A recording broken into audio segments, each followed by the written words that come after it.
pada hari ini kita ketemu lagi. Bagaimana kabarnya anak-anak? Alhamdulillah, luar biasa. Allahu Akbar. Oke, terima kasih. Sebelum kita memulai pembelajaran, mari kita doa terlebih dahulu. Silakan ketua kelas Regan untuk memimpin doa. Attention please. Before we study, let's pray to God. Begin.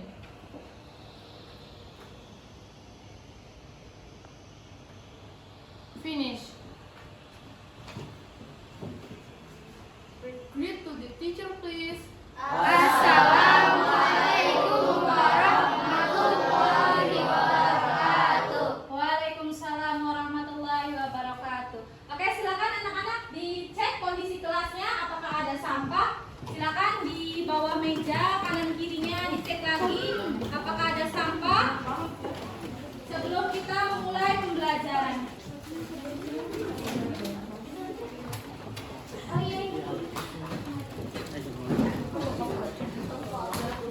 Sebelum kita memulai pembelajaran, yang ini akan absen terlebih dahulu ya.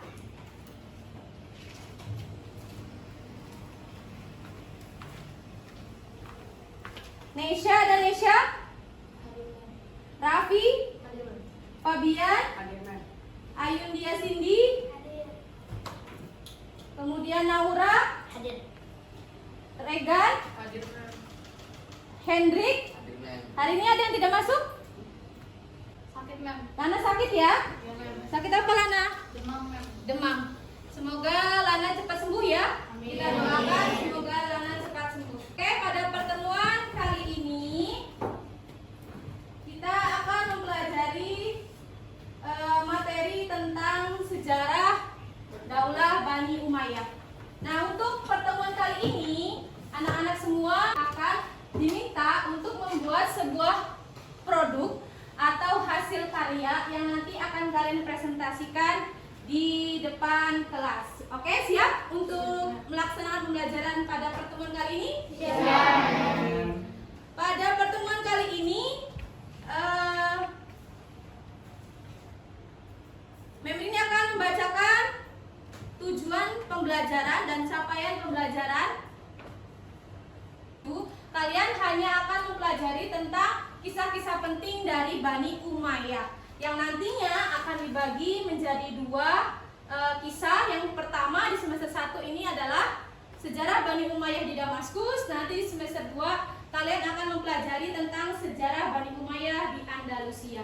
Untuk tujuan pembelajaran yang pertama, siswa dapat menceritakan sejarah berdirinya Bani Umayyah. Nah, sebelum kita memulai pembelajaran untuk materi kali ini, materi sebelumnya kita sudah mempelajari tentang apa saja? Sujud sahwi, sujud syukur, sujud tilawah. Sujud sahwi, sujud syukur, sujud tilawah. Siapa yang bisa menjelaskan apa itu sujud sahwi? Sebab-sebabnya kok bisa kita sebutkan tokoh-tokoh khalifah masa Bani Umayyah di Damaskus. Kemudian yang ketiga, siswa dapat menunjukkan wilayah kekuasaan Bani Umayyah di Damaskus. Yang keempat, membuktikan kemajuan peradaban Islam pada masa Bani Umayyah di Damaskus. Dan yang terakhir, siswa dapat menunjukkan penerapan akhlak mulia dari kisah-kisah penting dari Bani Umayyah. Jadi ini adalah alur pembelajaran yang nanti kita akan laksanakan pada pertemuan kali ini. Nah, sebelum kita memulai pembelajaran untuk materi kali ini, materi sebelumnya kita sudah mempelajari tentang apa saja? Sujud sahwi, sujud syukur, sujud tilawah. Sujud sahwi, sujud syukur, sujud tilawah. Siapa yang bisa menjelaskan apa itu sujud sahwi? Sebab-sebab apa saja sebab-sebab sujud sahwi? Lupa membaca tasyahud awal, lupa membaca doa kunut, kelebihan ruku, sujud, dan rukun sholat, terus kelebihan kekurangan rakaat sholat, sama keraguan jumlah rakaat sholat. Kalau doanya tahu, doa sujud sahwi gimana? Subhana ma la yanamu wa la yasku. Ya, subhana man la yanamu wa la yasku. Nah, yang sujud syukur, sebutkan dua saja apa ya yang menyebabkan seseorang itu melakukan sujud syukur. Siapa yang bisa menjawab? Dari Allah Subhanahu wa taala. Kemudian dihindarkan dari dari kejahatan atau kejadian buruk. Iya. Kalau doanya seperti apa? Allah, walhamdulillah, wala ilaha illallah, wallahu akbar. Iya, oke, betul.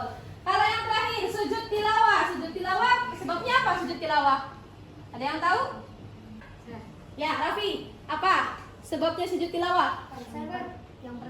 Yang pertama ketika membaca, menghafal dan menemui ayat sajadah. Iya. Kedua, mendengar orang membaca ayat sajadah. Iya. Dan ketiga, sewaktu sholat saat imam membaca ayat sajadah, kita mengikuti imam ketika imamnya sujud tilawah. Oke, betul. Kalau doanya, siapa yang tahu? Naura? Oke, coba Naura bacakan doa sujud tilawah. Bismillahirrahmanirrahim.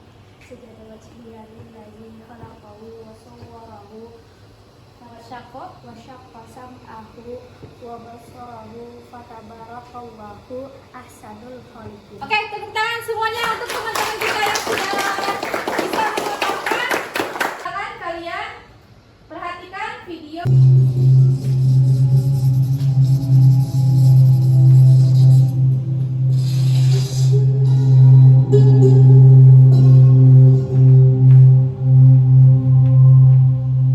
Dinasti Umayyah, sejarah berdiri, era kejayaan hingga keruntuhan. Dinasti Umayyah merupakan kekhalifahan Ali, menantu Nabi Muhammad untuk memimpin. Setelah Ali bin Abi Thalib wafat pada Januari 661 Masehi, kepemimpinan sempat dilanjutkan oleh Hasan, putra Ali dan cucu Nabi Muhammad selama beberapa bulan. Hasan kemudian melepaskan jabatannya. Usai Hasan bin Ali mundur, Muawiyah tampil sebagai pemimpin meskipun diwarnai. Coba ada yang bisa menanggapi video terkait dengan sejarah Bani Umayyah tersebut? Siapa yang bisa menanggapi pertama? Ya, silakan Ali. Menurut Ali, bagaimana sih video tentang sejarah Bani Umayyah tersebut? Menjelaskan tentang perang sipil, perang Siffin. Apa itu perang Siffin? perebutan wilayah Perebutan wilayah antara siapa dengan siapa? antara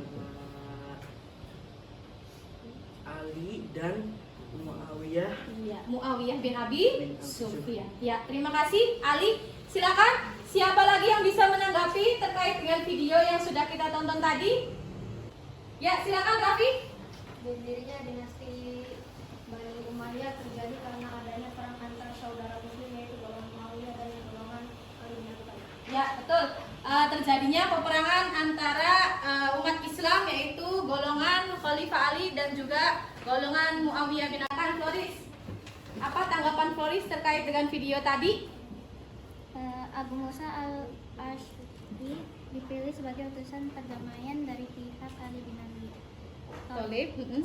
Sedangkan utusan dari pihak Muawiyah adalah Amr bin As. Amr bin Asya, betul. Jadi ketika terjadinya tahkim, Ali bin Abi Thalib dan juga Muawiyah bin Abi Sufyan memberi menunjuk seseorang untuk melakukan tahkim, yaitu Amr bin As dan Abu Musa. Kemudian siapa lagi yang mau menanggapi?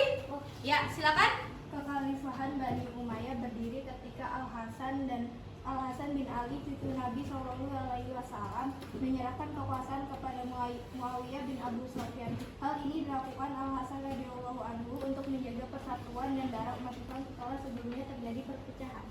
Ya, betul sekali. Jadi adanya juga keterlibatan Hasan bin Ali sebagai keturunan dari Khalifah Rasyidin yang terakhir, yaitu Ali bin Abi Thalib, bahwa Hasan menyerahkan atau mengundurkan diri, tidak mencalonkan sebagai khalifah, tetapi memberikan kepemimpinan itu kepada Muawiyah bin Abi Sufyan setelah terjadinya tahkim.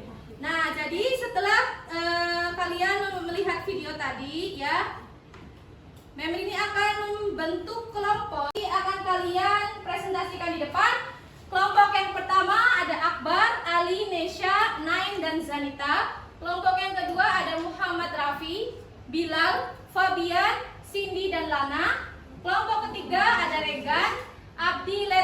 Nadia, Naurah, dan Floris. Dan kelompok terakhir ada Rehan, Hendrik, Rindu, Rotin, dan Syafira. Silakan kalian membentuk kelompok untuk nanti menentukan proyek apa yang akan kalian buat. Silakan membentuk lingkaran.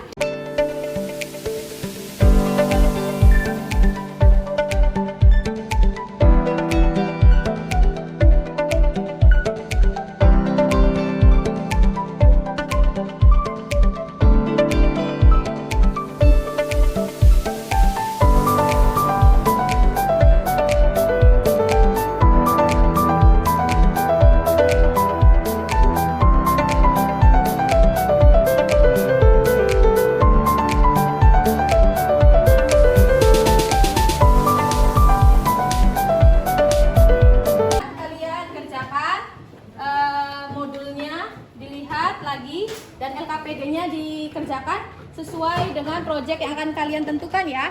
Kalian kan akan dibentuk kelompok tentang sejarah berdirinya Daulah Bani Umayyah. Ini kelompok yang kedua. Kelompok yang kedua, silakan, ini modulnya tentang wilayah kekuasaan. Betul? Betul. Wilayah kekuasaan. Silakan dikerjakan. Kelompok ketiga, silakan kalian membuat proyek tentang khalifah yang ada di masa Bani Umayyah ya. Silakan dikerjakan LKPD-nya. Silakan kelompok 4 dikerjakan proyek tentang kemajuan peradaban Islam di masa Bani Umayyah.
Di bagian Bizantium.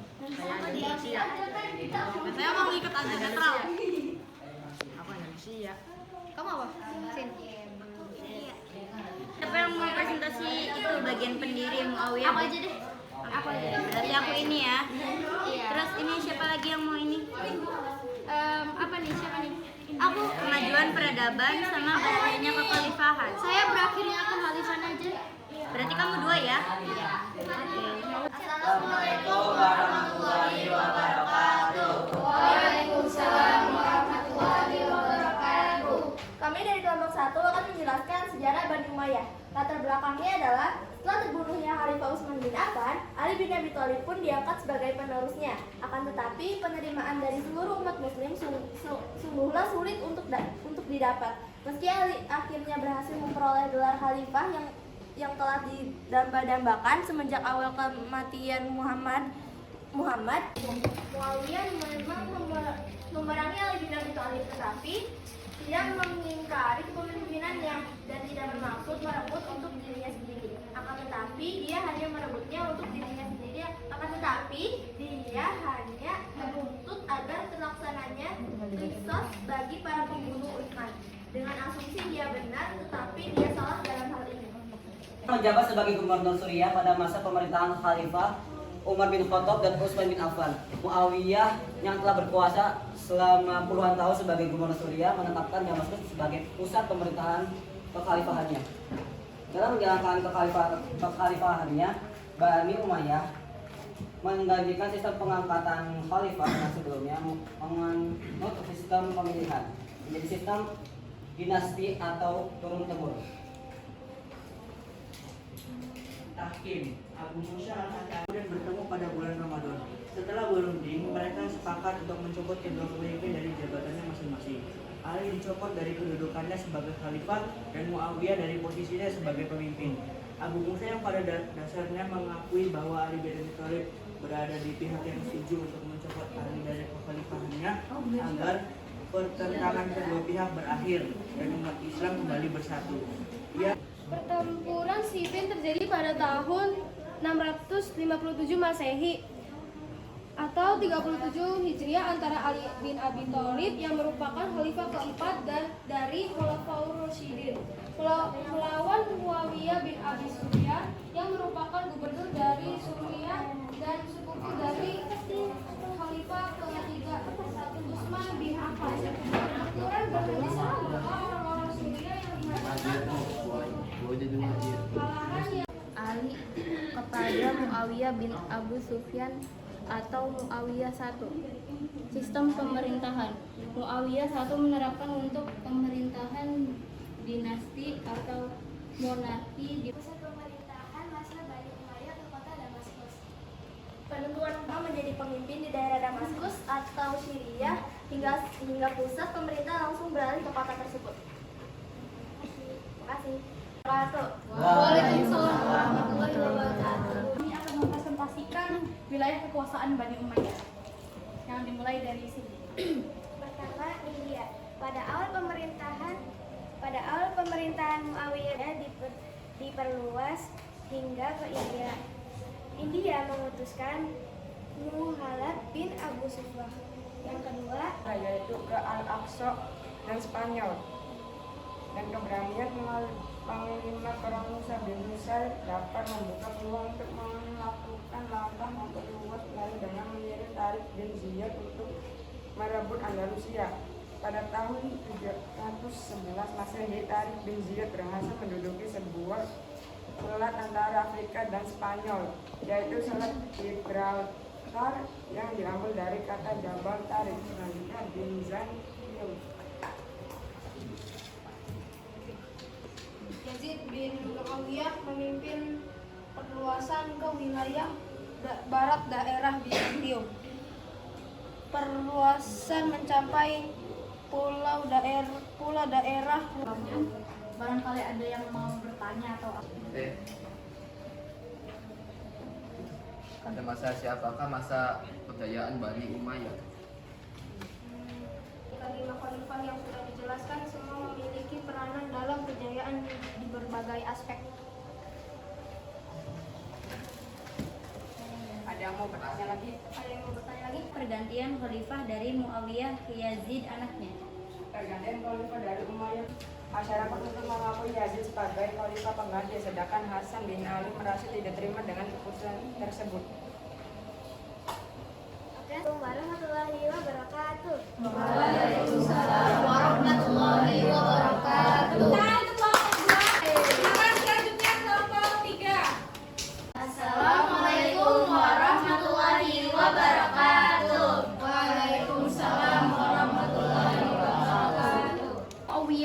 Abi Sufyan yang berkuasa pada tahun 661 sampai 680-an Masehi. Yang kedua, pertempuran Karbala. Yazid bin Muawiyah. Yazid bin Muawiyah adalah khalifah yang berkuasa pada tahun 680 sampai 683, menggantikan ayahnya dan kemudian diteruskan putranya. Yazid berasal dari Bani Umayyah, Sabang Sufyani. Sebutan. Yang ketiga, perluasan wilayah. Perluasan wilayah dipimpin oleh Walid bin Abdul Malik yang memperluas daerah di India, Andalusia, dan Bizantium. Yang keempat, Umar bin Abdul Aziz, kemajuan peradaban. Pada masa pemerintah Umar bin Abdul Aziz, pendidikan Islam sangat mengalami kemajuan. Kemajuannya sangat memperhatikan hadis dan hadis.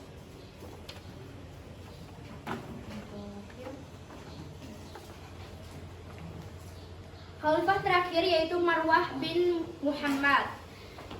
Berakhirnya kekhalifahan dikarenakan Marwan bin Muhammad gagal dalam memerintah Bani Umayyah, dan setelah wafat dinasti Bani Umayyah berakhir juga. Terima kasih. Ada yang mau ditanyakan? Ada yang mau bertanya? Dengan cara apa Bani Umayyah memperluas wilayah kekuasaannya? Dengan cara adanya kerjasama politik dengan wilayah lain dan juga peperangan yang dilakukan. Terima kasih. Ya, sama. Ada yang mau tanya lagi? Kepada kelompok 3? Tidak ada? Oke, silakan ditutup kelompok 3. Terima kasih atas semuanya. Sekian presentasi dari kami. Wassalamualaikum warahmatullahi wabarakatuh. Waalaikumsalam warahmatullahi wabarakatuh. Oke, selanjutnya silakan kelompok terakhir. Assalamualaikum warahmatullahi wabarakatuh. Waalaikumsalam warahmatullahi wabarakatuh. Kami dari kelompok 4, kami akan mempresentasikan tentang kemajuan peradaban Islam masa Bani Umayyah. 1. Pemerintahan. Dalam pemerintahan Bani Umayyah dibentuk juga beberapa diwan atau departemen, yaitu 1. Departemen yang mengurusi surat-surat negara dari khalifah kepada 2. Lembaga atau pencatatan yang menginstruksi dan menyalin semua keputusan khalifah atau peraturan-peraturan pemerintahan yang dikirim ke daerah adalah Diwan Al-Khattab. 3. Departemen yang mengelola pendapatan negara adalah Diwan Al-Kharaj.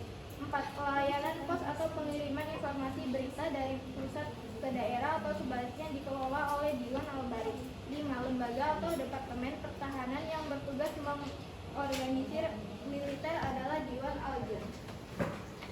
Yang kedua, hukum.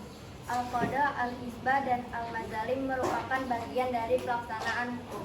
Al-Qada sebagai badan peradilan dipimpin oleh seorang kadi. Ia memiliki tugas membuat fatwa-fatwa hukum dan peraturan sesuai dengan tuntunan Al-Quran, Sunnah, dan ijtihad. Bangsa Arab Muslim dibuka oleh dinasti ini, begitu pula terhadap negara taklukan seperti Mesir, Persia, dan Eropa. Berkat hubungan ini lahir kreativitas baru pada bidang seni dan ilmu pengetahuan. Domhok Terok di Yerusalem merupakan salah satu bangunan monumen terbaik pada masa Bani Umayyah.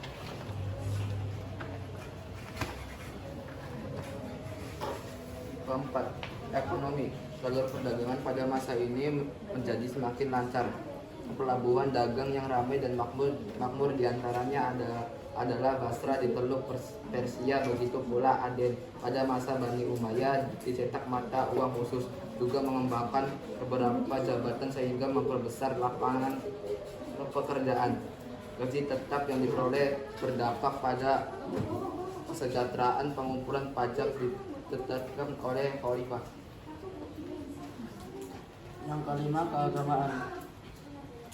Masjid dan bangunan artistik banyak dibangun memenuhi kota. Gaya Persia dengan nuansa Islam dipadukan secara kental pada setiap sisi bangunan. Sebuah masjid agung terkenal dengan sebutan Masjid Damaskus dibangun pada masa Al-Walid dengan rancangan Abu Ubaidah bin Jarrah. Begitu pula kota baru, yaitu kota Kairawan, dibangun oleh Uqbah bin Nafi. Ilmu agama sudah tampak berkembang pada masa Bani Umayyah ini. Banyak ulama yang fokus pada kajian ilmu keagamaan seperti ilmu tafsir, hadis, dan hukum Islam. Selain itu berkembang pula ilmu-ilmu yang berhubungan dengan ilmu agama, yaitu ilmu-ilmu bahasa seperti nahwu, bahasa, dan sastra. Yang keenam, pendidikan.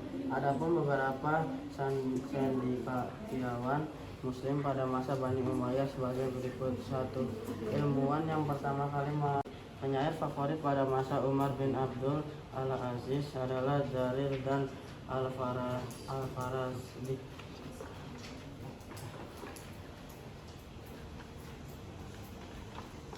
Baik, apakah ada yang ingin bertanya? Bagaimana proses kemajuan peradaban yang terjadi pada masanya Bani Umayyah? Jawabannya, periode dinasti Umayyah pada bidang pendidikan adalah menekankan ciri ilmiah pada masjid sehingga menjadi pusat perkembangan ilmu pengetahuan tinggi dalam masyarakat Islam. Dengan penekanan ini di masjid diajarkan beberapa macam ilmu, diantaranya syair, sastra, dan ilmu lainnya. Sudah cukup? Oke, silakan ditutup untuk kelompok 4. Sekian presentasi dari kami. Kurang dan lebihnya kami mohon maaf. Wassalamualaikum warahmatullahi wabarakatuh. Waalaikumsalam warahmatullahi wabarakatuh. Oke, terima kasih semuanya yang sudah dibuat oleh kalian dan sudah dipaparkan kepada teman-temannya. Oke, dari kesimpulan semua yang sudah kalian presentasikan di depan teman-teman kalian semua, di mana perkembangan Islam dari Khulafaur Rasyidin dan akhirnya dilanjutkan oleh Bani Umayyah. Oke, jadi semua yang sudah kalian presentasikan di depan, ada yang ingin ditanyakan? Sudah. Cukup? Sudah paham semua? Sudah. Bagaimana pembelajaran pada hari ini, menyenangkan? Menyenangkan.